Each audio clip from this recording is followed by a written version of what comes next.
He rocks in the treetop all day long. Happy and mama, they're singing his song. Under the banners on James Street. Round there the rhyme and go tweet, tweet, tweet. Rock your out and oh, rock, rock, rock your out and tweet. Segundo os amigos, foi a sua tentativa de recuperar a infância perdida que originou a sua obsessão por Peter Pan. O encenador Trevor Nunn conheceu Michael nos anos 80, quando Michael lhe pediu ajuda na preparação de uma nova digressão. When I was talking about the kind of staging that I'd done in a show called Starlight Express, he said, that's so much the kind of thing I want to do. I want to do something different. I want to be able to fly over the audience.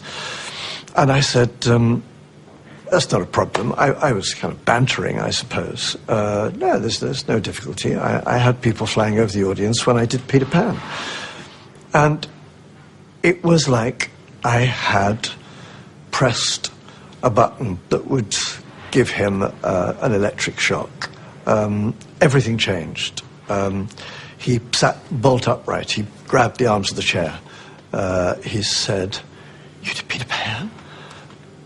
I said, yeah, I directed it in London. Oh my God, you directed Peter Pan. And the excitement was just overwhelming. He jumped up, he walked around the room, he kept repeating, Peter Pan, oh my God, Peter Pan. And then I explained to him that we had done the show in London using adult actors to play the children. And that took it one stage further, because suddenly he was like with eyes brimful with tears, and he came across the room and he knelt down in front of me and he grabbed my knees and he said, "Could I play Peter Pan? Is it too late for me to play Peter Pan?" It was just the two of us in this huge room, and I've since wondered, well, how often could he reveal that childlike part of himself?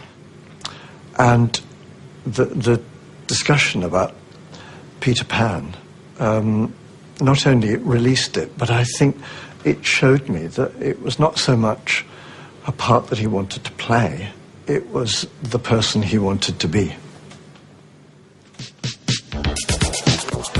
À medida que a amizade entre ambos se fortalecia, Uri viria a descobrir o lado infantil de Michael. Uma segunda visita a Uri, no Reino Unido, estava já a ser planeada e incluía uma noite a fazer compras no Harrods. E uma visita privada ao Parlamento.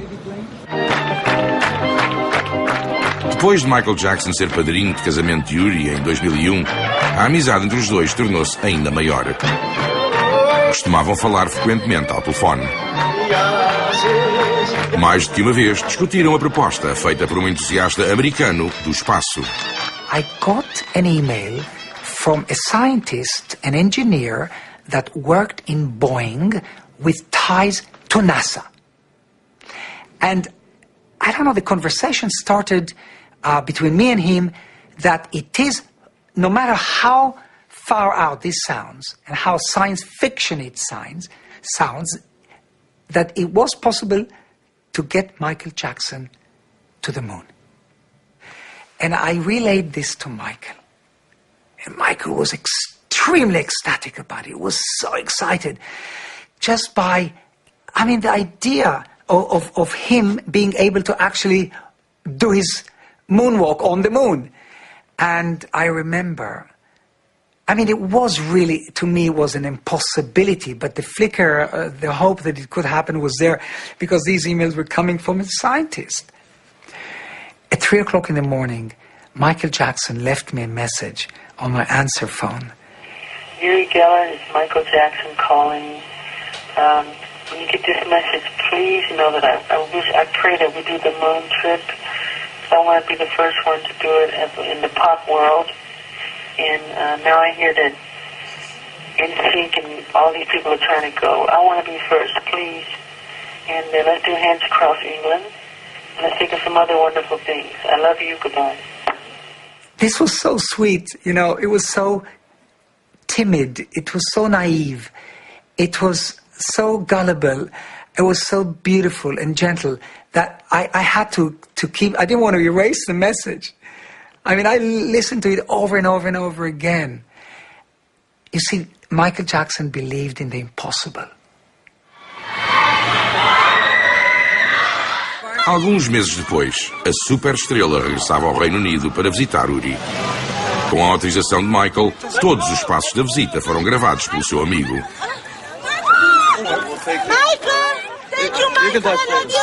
You see, these scenes, these moments, conjures up religion. It conjures up God. This is kind of on a different plane. This is like these people, these fans, looked at Michael almost like a Jesus.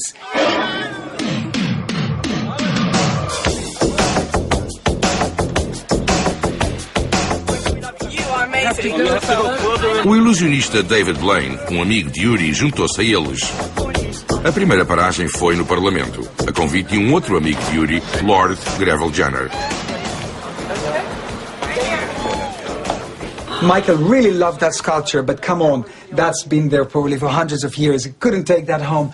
My feelings here, going into the Parliament with Michael Jackson, were simply bizarre. That's the only word I can say. Really freaky, the whole thing, but it was meaningful. It was important. It was power. It was kind of credibility. You see, Michael wanted he wanted the Queen to honor him. He really did want that, very much. That was one thing that really was in Michael's heart. Why did you want to come and visit Parliament? Is it my one of our friends or No, that's a good answer. Yeah. He's a politician as well. And to educate me about this whole incredible thing. You know, when Michael heard that Steven Spielberg got a knighthood, Michael wanted a knighthood too. And I understand, come on, he should have gotten a knighthood, really. But it was impossible to achieve. And we spoke about that quite a lot in the Parliament. There were moments where, without filming, he kind of whispered to me, "Is the Queen here? Are we going to meet the Queen?" Michael Jackson had a magical status wherever he went, even in Parliament. Now, he came on a Friday, and there were no parliamentarians there. And the staff and everybody who met him treated him with much more joy and respect and amazement than they ever do any of the members of either House of Parliament. He was a rare and wonderful visitor. So I took Michael through the House of Commons, and he sat down. And I said to him, "Hey, Michael, you can't sit here. Only elected people can sit in the House of Commons." He looked very bemused, because it must be the only place in the world he's ever been told he couldn't sit down.